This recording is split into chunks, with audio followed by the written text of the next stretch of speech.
current goal right now? Let's put it that way. The current goal is always just to go back and continue to review and try to get everything right. Okay. I think when you're starting out, you have your eye on the future. Man, I just can't wait till I become a black belt, get that showdown. And then the next thing is, oh, you know, maybe this.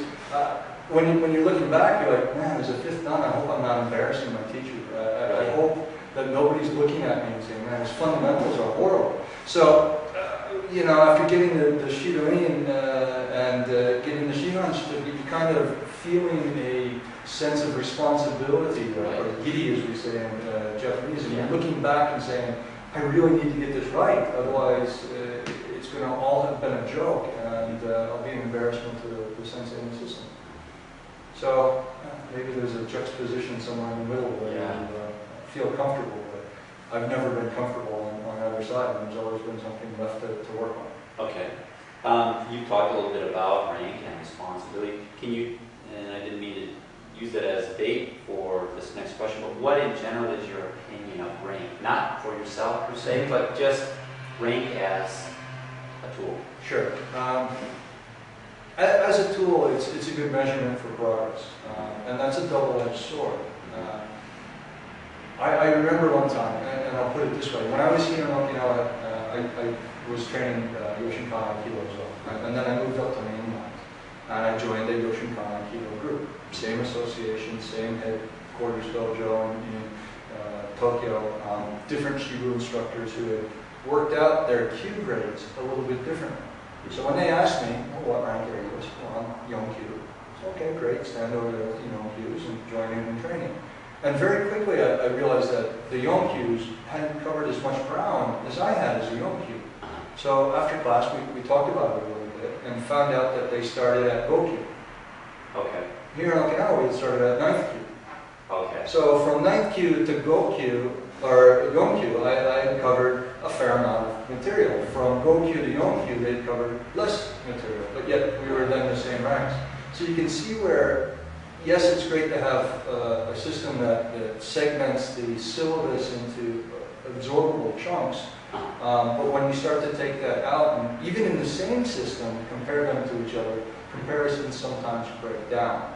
And I think that's where people can lose sight of perspective. Every journey is an individual journey through the syllabus, through the abilities, through your own goals.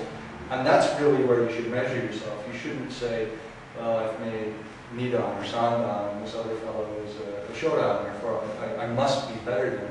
Yeah. That would be dangerous for both sides, and probably put you in a situation where you can now no longer learn from sharing from that person.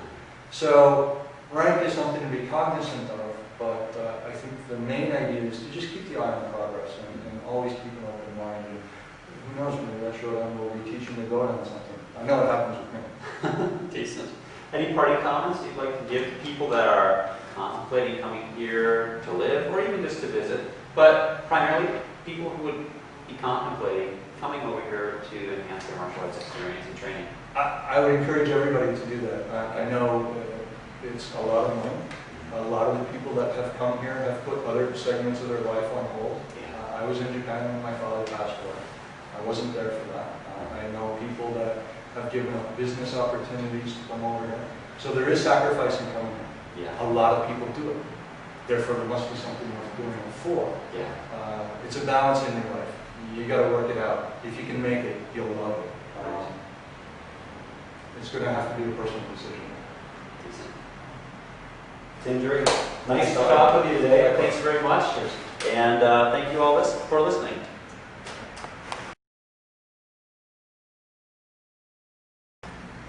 Okay, let me just say this real quick with the COVID. One of the things that I think make this system that we're in unique is that we do bo kihon, very much the same way that people that do karate will stand up and they'll have their people do punches and kicks and blocks. And they wouldn't ever think to take a person in on day one immediately before they knew anything at all, saying, okay, start doing this kata. It would overwhelm the student and they wouldn't end up with very good kata and they wouldn't learn the techniques very well. It's the same thing with Kobudo. You have to go through the kihon and learn how to use the weapon and how to use your body to make the weapon move. And I think that's something that Taira Shiken Sensei and Akamine Sensei and and current Akamine Hiroshi Sensei, third president, have always stressed to the students that are here. So we want to show you a little bit of how this works. First, I'll just do a Shonan-uchi.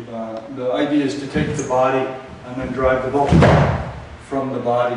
So what you'll see a lot of times with people that don't really understand is they'll try to push the weapon out, or maybe think that it's like a punch. The problem with the punch is this upper hand is driving. And with the way that we do it, it's driving the center of the bow with the center of the body. And then the ski. Always working the body through the weapon, whatever the technique may be. So that was just something I wanted to show you real quick. Thanks.